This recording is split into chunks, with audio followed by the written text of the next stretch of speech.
Bonjour à tous, bonjour Lucie, merci d'être avec nous pour cette nouvelle édition de présentation d'auteurs de l'Arbre à Palabre. Cette semaine, donc, je vous fais découvrir Lucie Renard. Lucie Renard, vous devez très certainement la connaître puisque c'est l'auteur que j'ai eu le plaisir de présenter dans la box 1, la toute première box de l'Arbre à Palabre. Et Lucie, je l'avais présentée à travers cette box pour le livre qui était en trois tomes, d'ailleurs, premier tome qui était Mon invincible été. Mais aujourd'hui, nous allons parler d'un tout nouveau livre que Lucie a écrit, Scenes from an Italian Restaurant. Est-ce que je prononce bien? Scenes from an Italian Restaurant. Voilà, avec Lucie. Lucie, merci de nous accueillir. Comment vas-tu? Et pour ceux qui ne te connaissent pas, raconte-nous un peu qui tu es. Bonjour à tous, merci Lydie, c'est toujours génial d'être avec toi. Franchement, c'est la deuxième fois qu'on fait quelque chose ensemble et c'est toujours un immense plaisir. Alors là, je garde des souvenirs émus de la box 1. Ah ouais, carrément. Ça, De... inoubliable, ça peut pas s'oublier. Bon, t'as un peu essuyé les plâtres au début, j'avoue, mais ça peut pas s'oublier, quoi. C'est clair qu'on a passé des bons moments. C'était fantastique. Et donc, du coup, aujourd'hui, qu'est-ce que tu vas nous présenter comme nouvel ouvrage? Et qu'est-ce qu'on va y découvrir? Aujourd'hui, je vais vous parler de cet ouvrage-ci qui s'appelle Scenes from an Italian Restaurant. Voilà, il y a un cappuccino de la couverture. Et donc, pourquoi ce titre? Pourquoi en anglais? Il nous embête avec son anglais. Parce que c'est le titre d'une chanson. C'est le titre d'une chanson écrite par Billy Joel dans les années 70 où il raconte qu'un jour, il devait absolument écrire une chanson parce qu'il avait un album à finir. Il avait zéro idée. Il est allé dans un resto et là, il y a tous les gens qui le regardaient parce qu'il commençait à être un peu connu. Et le serveur lui a demandé... Monsieur Billy Joel, une bouteille de rouge, une bouteille de blanc ou peut-être du rosé. Et là, il a su ce qu'il allait écrire. Il a écrit cette chanson qui commence par une bouteille de rouge, une bouteille de blanc ou peut-être un peu de rosé. Et après, il raconte une histoire de personnages, etc. Et j'ai toujours bien aimé cette chanson. Et c'est vrai que... j'ai un petit peu dérivé depuis Mon invincible été sur des romans où je mets en scène aussi de la musique. J'aime bien créer une ambiance qui passe par aussi mettre de la musique. Donc, il y a une playlist avec le roman. Il y a des citations de certaines chansons parce que ça permet peut-être à certains moments d'augmenter le côté dramatique ou de mettre dans l'ambiance pour un moment un petit peu plus romantique. Mais est-ce que ça veut dire que quand tu as écrit Scenes from an Italian Restaurant, tu avais une playlist attitrée, c'est-à-dire que tu écoutais, il y a certains auteurs qui écoutent comme ça tout le temps en boucle les mêmes chansons parce que c'est une chanson qui cristallise un peu l'émotion qu'ils ont envie de faire partager à ce moment-là avec le lecteur. Est-ce que ça s'est passé aussi comme ça pour le livre que tu nous présentes? Bah, disons que en fait, j'ai toujours écouté beaucoup de musique et à chaque fois que je pensais à un nouveau chapitre, il y avait une petite chanson qui résonnait dans ma tête et donc ça devenait la chanson du chapitre. Et c'est comme ça que j'ai créé la playlist. Alors après, je l'ai réécoutée pendant que je lisais le roman et ça fait vraiment partie intégrante de l'écriture. C'était pas quelque chose qui était prévu au départ. Mais finalement, au fur et à mesure, il y avait, quand j'imaginais les scènes, il y avait une chanson qui allait avec. Avec à chaque fois. Mais la chanson, elle arrivait avant ou après? C'est-à-dire que d'abord, tu écrivais l'histoire et ensuite, tu avais la chanson, tu disais, ah ouais, ça colle bien avec cette ambiance-là de chanson. Ou d'abord, tu avais la chanson et puis tu te disais, ah, cette chanson me fait penser, me donne envie d'écrire. Enfin, au niveau du cheminement, c'était dans quel sens? Ça dépendait des moments, il y avait un petit peu des deux. En fait, il y a eu des moments où je me disais, bon, alors qu'est-ce que je fais après? Et puis, j'étais dans le train pour aller au boulot, quelque chose comme ça. Et puis, il y avait cette petite chanson et puis je me disais, ah ouais, c'est ça que je vais faire. Je vais leur faire vivre ça. Ou alors, il y avait des moments où je me disais, bon, alors là, il va se passer ça et tout. Et j'y réfléchissais un petit peu. Là, j'étais sur mon appui de fenêtre, je regardais les gens dans la rue, une petite tasse de café, tranquille. Et, et je me disais, ah ouais, voilà ce que j'entends là. Et je mettais la musique. Et du coup, je pouvais prendre l'ordinateur et les mots, Ouais, ouais, ça venait venait tout tout seul, seul. hein. Ouais, super. Mais du coup, qu'est-ce qu'on y découvre vraiment? Parce que là, tu nous as fait le petit teaser. Mais qu'est-ce qu'on y découvre dans ce livre?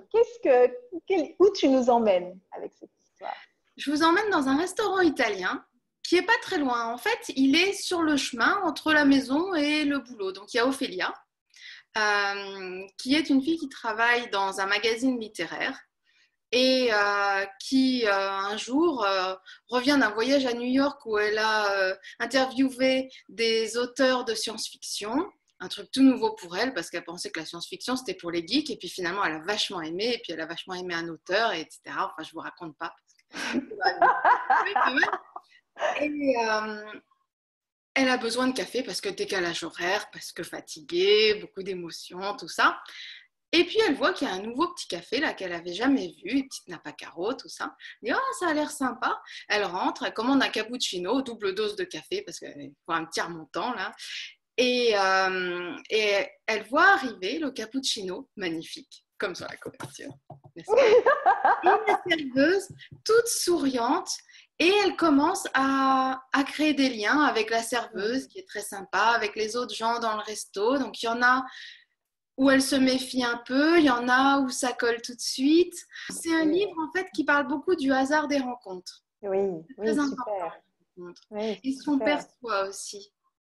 Parce que Mhm. quand Ophélia elle rencontre des gens, elle voit une couleur. Elle voit une couleur qui décrit un petit peu leur personnalité Mhm. et qui va la mettre en confiance, qui va peut-être l'attirer ou au contraire qui va lui inspirer de la méfiance ou qui va lui inspirer de l'amusement. Euh, Mais ça t'est venu d'où cette idée, la genèse de l'écriture de ce livre? Ça a été quoi le point de départ de cette histoire? De raconter comme ça? C'est parce que c'est un peu ça. C'est un peu comme si tu étais toi-même à la terrasse d'un café et puis tu regardais les gens passer, tu leur posais des questions et que tu retranscrivais ensuite tout ça sur un petit cahier. Ça fait un peu, pas journal intime, mais un peu, quoi, je trouve quand même. Alors, c'était quoi le point de départ, le point de mais départ de... je passe beaucoup de temps dans les cafés parce que Ouais. j'aime pas beaucoup écrire chez moi. Bon, j'aime bien, mais j'aime bien changer de lieu en fait. Mhm. J'aime bien quand il n'y a pas de wifi aussi, qu'il n'y a pas d'internet, de bip, d'email, de trucs. De temps en temps, je prends le petit MacBook et je vais au café en face ou un autre. Enfin, il faut que ce soit un lieu un petit peu cocon où je me sens bien. Oui. Et j'aime bien aussi commander un cappuccino. Et c'est vrai que j'ai toujours beaucoup traîné dans les cafés, avec un livre, avec un carnet pour prendre des notes de tout ce qui me passe par la tête. J'ai Mhm. toujours fait ça, je crois. Même quand j'étais ado, ça date, hein, mais j'ai toujours fait ça et des fois je me suis dit mais là il se passe des trucs vraiment drôles quoi. Des fois il y a des scènes qui sont cocasses et je me suis dit pourquoi ne pas imaginer un personnage qui verrait comme ça des scènes cocasses et qui raconterait ce qu'elle voit, ce qu'elle ressent, ce qu'elle interprète aussi. Oui. Parce que des fois, il y a des relations ratées, ça c'est drôle aussi. Puis il y a des relations réussies, donc des gens qui n'étaient pas ensemble et puis ils se rencontrent. Alors on peut penser aux gens qui ont un peu chatté sur Mythique et puis tout à coup c'est leur premier dîner ensemble, donc ils sont maladroits, mais on sait un peu comment ça va finir. Donc donc c'est que des trucs comme ça. Je me suis dit, tiens, si on C'est trop faisait un drôle. espèce de recueil de tout ça. Bon, Ouais. après, avec une histoire, un fil directeur Bah qui lie oui, les bah oui. personnages principaux entre eux, mais le tout avec plein de petites histoires secondaires qui durent un demi-chapitre, où on peut avoir l'impression un petit peu de regarder ce qui se passe dans la vie des gens, Mm. et d'imaginer ce qui se passe dans leur vie. Parce que c'est aussi Ouais, très ça, bien. derrière chaque personne, il y a un vécu qui fait Mm. que telle personne réagit comme ça à telle situation, etc. Exactement. Mm. Et donc, j'ai voulu expliquer un petit peu ce vécu, ces réactions, faire plus que de l'introspection, mais Oui. vraiment de l'inspection des gens. Dis-nous un peu, pour qu'on puisse en savoir un petit peu plus de toi et puis qu'on puisse découvrir un petit peu plus de toi, qui se cache derrière ce livre? Scenes from an Italian Restaurant. Qui se cache derrière mon invincibilité aussi? Ça, c'est la trilogie. Quel auteur se cache derrière ce livre? Derrière mon invincibilité, il y a quelqu'un qui un jour s'est dit « j'écrirais bien un livre ». Je pense que tout le monde un jour s'est dit « ouais, j'écrirais bien un livre ». Et ça paraît un truc un petit peu fou, bon, voilà. Et un jour, comment vous dire? Vous avez vu Forrest Gump? Vous vous rappelez cette scène où à un moment il dit un jour je me suis mis à courir, je sais pas pourquoi mais je me suis mis à courir et j'ai couru et j'ai couru et j'ai couru et on le voit qui fait le tour des États-Unis, le tour du monde, etc. Il n'arrête plus de courir. Et l'écriture pour moi ça a été un petit peu comme ça. Et finalement je pourrais plus m'arrêter parce qu'avant j'avais une seule vie, c'était la mienne. Et maintenant, j'ai plein de vies. J'ai celle de mes personnages, j'ai celle des gens que rencontrent mes personnages et que je dois apprendre à connaître aussi. Et c'est comme ça, en fait, que je suis devenue auteure. Un petit peu malgré moi, en fait, un petit peu sans m'en rendre compte. Mais c'est quelque chose qui m'est arrivé, en fait, que je n'ai pas vraiment cherché, que j'ai vraiment adoré, mais sans vraiment le chercher. Au début, je me disais, c'est un peu fou. Puis après, j'ai vu que sur Amazon, on pouvait faire de l'auto-édition. Et puis, je me suis dit, oh, ça n'a pas l'air compliqué. On devrait y arriver, quelques clics, voilà. Bon. Et voilà comment il y a eu un livre. Et un jour, j'ai eu un livre. Je me suis dit, wow, ça ressemble à un livre. Et je veux dire que j'ai sûrement été la personne la plus surprise d'avoir fait un livre. Après, il y a les gens de ma famille, les gens de mon entourage qui ont dit wow, c'est un livre et tout, et puis qui ont commencé à le lire. Et puis même, il y a eu des gens qui m'ont dit que c'était vachement bien. Au début, je me suis dit, ils m'ont dit c'est bien parce qu'ils me connaissent et qu'ils m'aiment bien. Et puis après, il y a eu des gens que je ne connaissais pas du tout, des autres auteurs, des gens qui l'ont lu, des lecteurs qui m'ont dit que c'est bien. Et alors là, j'ai commencé à y croire. Et c'était un peu fou. Incroyable. Et du coup, t'en as écrit combien qu'on sache? T'en as combien de tiennes? Je suis dans le 6e en fait. Je t'ai dit, je ne peux plus m'arrêter de courir. C'est un peu le Forrest Gump de l'écriture. 6 livres, 6e livre. Non, on t'arrête plus. On t'arrête plus. Ouais, c'est bien, c'est super. C'est génial. Et donc, quelle personne se cache derrière cet auteur, Lucie? Une personne en fait très timide. Donc là, je fais bien le clown parce que je dois cacher quelconque, mais quand même très timide, plutôt réservée, plutôt... Ça se voit pas comme ça, hein? Tu le dis, mais ça se voit pas du tout. Vous appelez décodeur.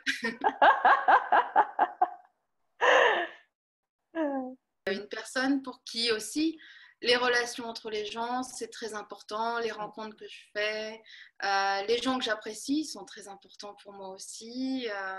Et en fait, j'ai découvert que la vie, c'est un peu comme un train. C'est-à-dire qu'il y a des gens qui rentrent, il y a des gens qui s'en vont parce qu'ils sont arrivés à leur destination, c'est-à-dire qu'ils n'ont plus grand-chose à faire dans mon train à moi. Il y a des gens nouveaux qui viennent et qui sont super intéressants aussi. Puis il y a les gens qui restent, qui font tout le voyage, qui vont du départ au terminus. Et je pense que c'est très important de le voir comme ça parce que ça permet de profiter vraiment de chaque instant, exactement, de chaque relation qu'on a avec chaque personne, de l'apprécier sans trop en demander finalement. Oui. Si tu étais une gourmandise, tu serais? Je serais un cheesecake, tu vois, avec plusieurs aspects. Ouais, je vois. D'abord, il y a une couche un peu de spéculoos, un petit peu craquant comme ça, un petit peu déjanté. Puis après, il y a cette mousse qui est légère, mais qui en même temps est consistante, avec un petit peu de citron. Alors, on essaie de deviner ce qu'il y a dedans. Et au-dessus, il y a un petit nappage aux fruits rouges qui est là pour la petite touche acidulée, comme ça. Si tu étais une ville, Lucie, tu serais? Si j'étais une ville, je serais New York. Tu sais pourquoi? Parce qu'en fait, à New York, il y a tellement de gens différents que les gens font pas attention les uns aux autres tellement. Il peut y avoir quelqu'un qui a un physique complètement différent des autres et personne ne va le juger. Et c'est ça que j'aime dans cette ville, c'est cet aspect complètement cosmopolite où chacun a le droit d'être différent, chacun a le droit d'être ce qu'il est, chacun a le droit de vivre sa vie et il n'y a que les efforts qu'on fait pour faire de sa vie ce qu'elle doit être, qui font la différence en fait. Si tu étais une paire de chaussures, tu serais. Ah, bah oui, avec ce roman, je ne peux pas passer au-delà.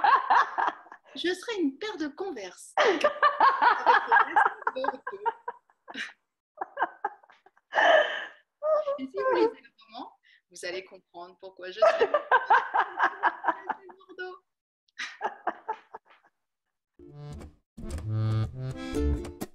Billy a posé sa main sur celle de Neil, dans un geste de soutien amical. De l'autre main, elle a bu une gorgée de bière. La sono diffusait cette chanson de Sarah McLachlan, Answer. Je les regardais malgré moi en me disant que je ne devrais pas fixer ainsi les gens, mais je ne pouvais pas m'en empêcher. Les gens, les liens que l'on tissait, ils étaient ma sève, ma raison d'être. Je me demandais ce qu'il y ait ces deux êtres qui, tout en paraissant partager un souvenir douloureux, n'avaient pourtant pas passé le stade du vouvoiement. Je fixais leurs mains dans une prière muette, comme si leurs doigts pouvaient me confier ce lourd secret. Merci Lucie. Merci beaucoup Lydie. Merci à tous. Merci à toi. À bientôt. À bientôt.